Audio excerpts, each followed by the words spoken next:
90वां अध्याय भगवान श्री कृष्ण के लीला विहार का वर्णन। श्री सुखदेव जी कहते हैं, परीक्षित, द्वारका नगरी की छटा अलौकिक थी। उसकी सड़कें मद चूते हुए मतवाले हाथियों, सुसज्जित योद्धाओं, घोड़ों और स्वर्ण में रथों की भीड़ से सदा सर्वदा भरी रहती थी। जिधर देखिए उधर ही हरे भरे उपवन और उद्यान लहरा रहे हैं। पात के पात वृक्ष फूलों से लदे हुए हैं, उन पर बैठकर भौरे गुनगुना रहे हैं और तरह तरह के पक्षी कलरव कर रहे हैं। वह नगरी सब प्रकार की संपत्तियों से भरपूर थी। जगत के श्रेष्ठ वीर यदुवंशी उसका सेवन करने में अपना सौभाग्य मानते थे। वहां की स्त्रियां सुंदर वेशभूषा से विभूषित थी और उनके अंग अंग से जवानी की छटा छिटकती रहती थी। वे जब अपने महलों में गेंद आदि के खेल खेलती और उनका कोई अंग कभी दिख जाता तो ऐसा जान पड़ता मानो बिजली चमक रही है। लक्ष्मीपति भगवान की यही अपनी नगरी द्वारका थी। इसी में वे निवास करते थे। भगवान श्री कृष्ण 16,000 से अधिक पत्नियों के एकमात्र प्राण वल्लभ थे।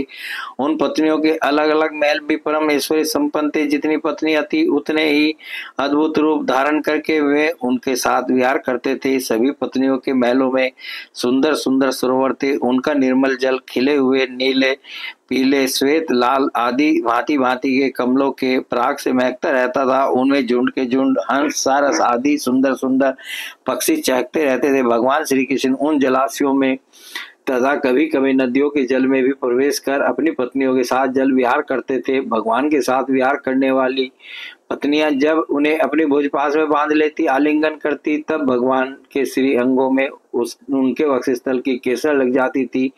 उस समय गंधर्व उनके यश का गान करने लगते और सूत, मागध एवं वंदीजन बड़े आनंद से मृदंग, ढोल, नगारे और वीणा आदि बाजे बजाने लगते। भगवान की पत्नियां कभी कभी हंसते हंसते पिचकारियों से उन्हें भिगो देती थी। वे भी उनको तर कर देते। इस प्रकार भगवान अपनी पत्नियों के साथ क्रीड़ा करते, मानो यक्षराज कुबेर यक्षिणियों के साथ विहार कर रहे हों। उस समय भगवान की पत्नियों के वक्षस्थल और जंगा आदि अंग वस्त्रों के भीग जाने के कारण उनमें से झलकने लगते। उनकी बड़ी बड़ी चोटियों और जुड़ों में से गुथे हुए फूल गिरने लगते। हुए उन्हें भिगोते भिगोते पिचकारी छीन लेने के लिए उनके पास पहुंच जाती और इसी बहाने अपने प्रियतम का आलिंगन कर लेती। उनके स्पर्श से पत्नियों के हृदय में प्रेम भाव की अभिवृद्धि हो जाती, जिससे उनका मुख कमल खिल उठता। ऐसे अवसरों पर उनकी शोभा और भी बढ़ जाया करती। उस समय भगवान श्री कृष्ण की वनमाला उन रानियों के वक्षस्थल पर लगी हुई केसर के रंग से रंग जाती। विहार में अत्यंत मग्न हो जाने के कारण घुंघराली हल्के उन्मुक्त भाव से लहराने लगती। वे अपनी रानियों को बार बार भिगो देते और रानियां भी उन्हें सरोवार कर देती। भगवान श्री कृष्ण उनके साथ इस प्रकार विहार करते मानो कोई गजराज अग्नियों से घिरकर उनके साथ क्रीड़ा कर रहा। भगवान श्री कृष्ण और उनकी पत्नियां क्रीड़ा करने के बाद अपने अपने वस्त्र आभूषण उतार कर उन नटों और नर्तकियों को दे देते जिनकी जीविका केवल गाना बजाना ही है। परीक्षित, भगवान इसी प्रकार उनके साथ विहार करते रहते। उनकी चाल ढाल, बातचीत, चितवन, मुस्कान, हास विलास और आलिंगन आदि से रानियों की चित्तवृत्ति उन्हीं की ओर खींची रहती। उन्हें और किसी बात का स्मरण न होता। परीक्षित, रानियों के जीवन सर्वस्व उनके एकमात्र हृदयेश्वर भगवान श्री कृष्ण ही थे। वे कमल नयन श्याम सुंदर के चिंतन में ही इतनी मग्न हो जाती कि कई देर तक तो चुप हो रहती और फिर उन्मत्त के समान असंबद्ध बातें कहने लगती। कभी कभी तो भगवान श्री कृष्ण की उपस्थिति में ही प्रेमोन्माद के कारण उनके विरह का अनुभव करने लगती और न जाने क्या क्या कहने लगती। मैं उनकी बात तुम्हें सुनाता हूँ। रानियां कहती, अरे कुर्री, अब तो बड़ी रात हो गई है, संसार में सब और सन्नाटा छा गया है। देख, इस समय स्वयं भगवान अपना अखंड बोध छिपाकर सो रहे हैं और तुझे नींद ही नहीं आती।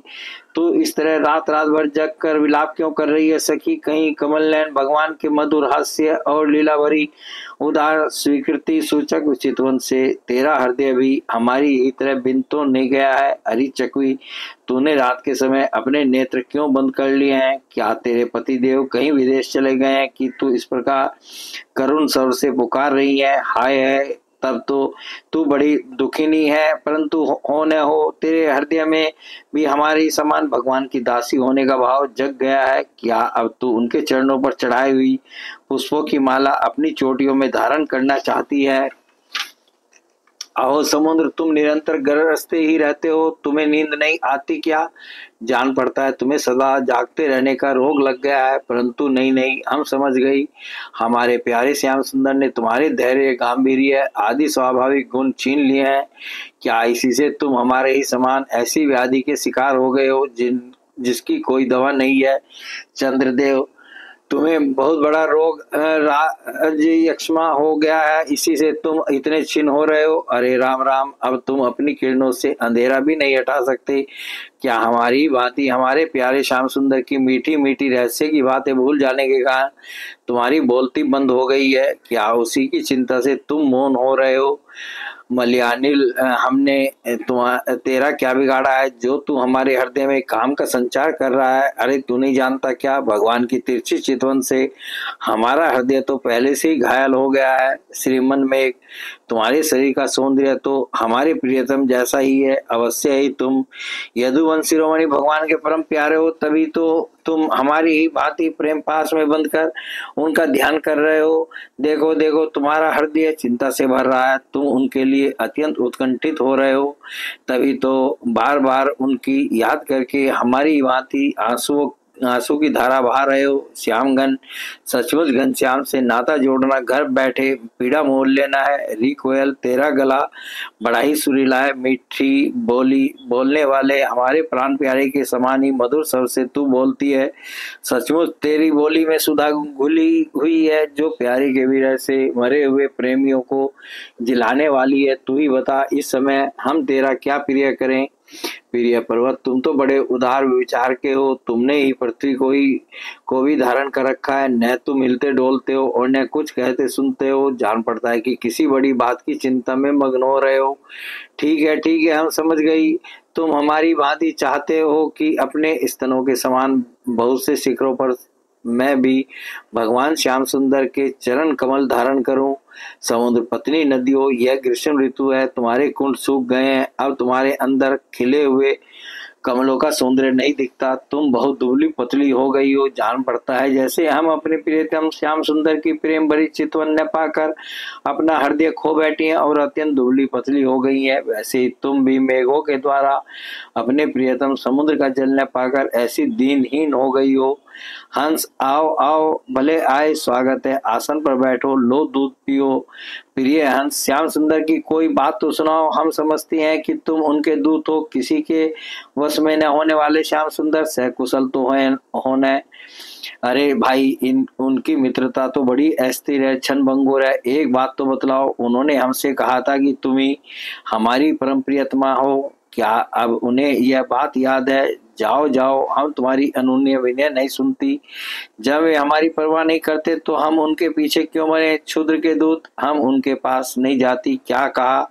वे हमारी इच्छा पूर्ण करने के लिए ही आना चाहते हैं। अच्छा, तब उन्हें तो यहाँ बुला लाना, हमसे बातें कराना, परंतु कहीं लक्ष्मी को साथ न ले आना। तब क्या वे लक्ष्मी को छोड़कर यहाँ नहीं आना चाहते? यह कैसी बात है? क्या स्त्रियों में लक्ष्मी ही एक ऐसी है जिनका भगवान से अनन्य प्रेम है? क्या हम में से कोई एक भी वैसी नहीं है?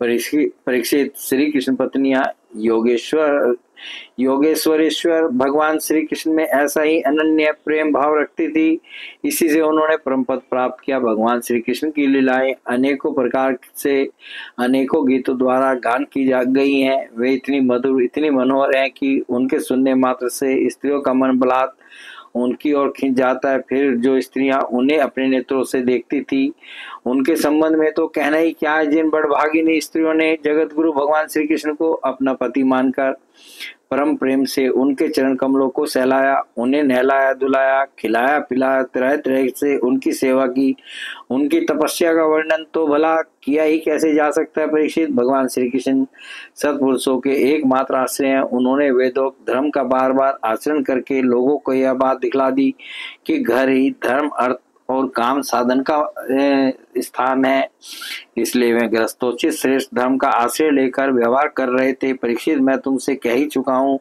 कि उनकी रानियों की संख्या थी 16,108। उन श्रेष्ठ स्त्रियों में से रुक्मणी आदि 8 पटरानियों और उनके पुत्रों का तो मैं पहले ही क्रम से वर्णन कर चुका हूँ। उनके अतिरिक्त भगवान श्री कृष्ण की और जितनी पत्नियां थी उनसे भी प्रत्येक के 10-10 पुत्र उत्पन्न हुए।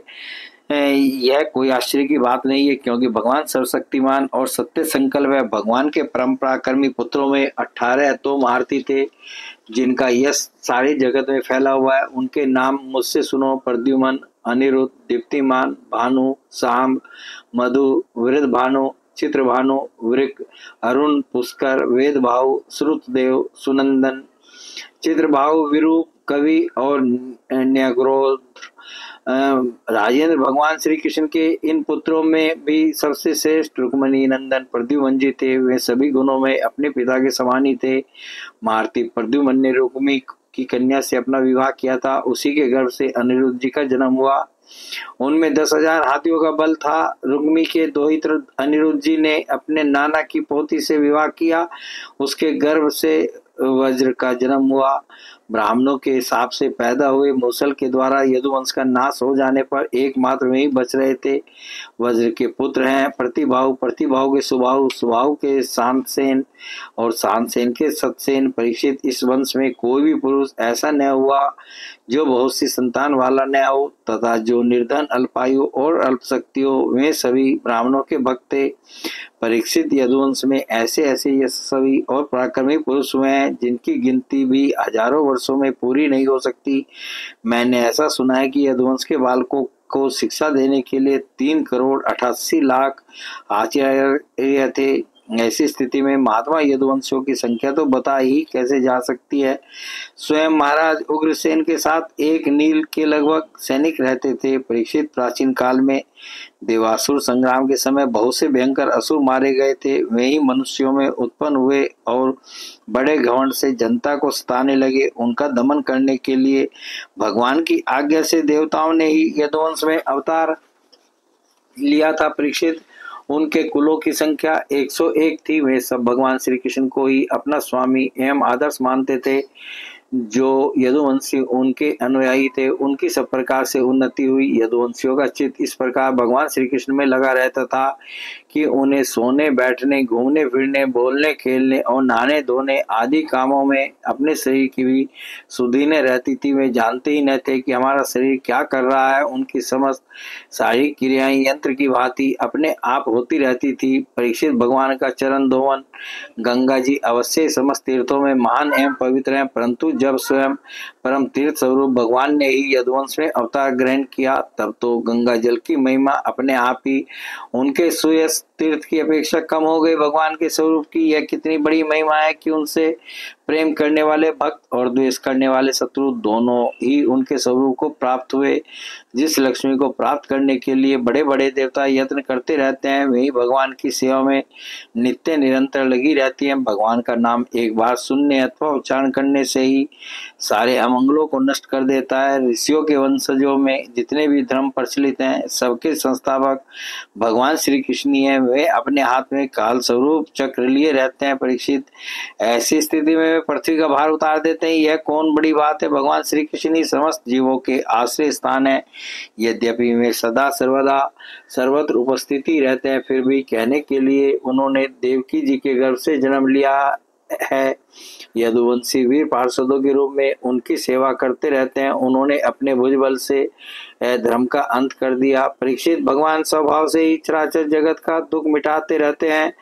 उनका मंद मंद मुस्कान से युक्त सुंदर मुखारविंद व्रजवासियों और पूर्व स्त्रियों के हृदय में प्रेम भाव का संचार करता रहता है। वास्तव में सारे जगत पर वही विजयी है।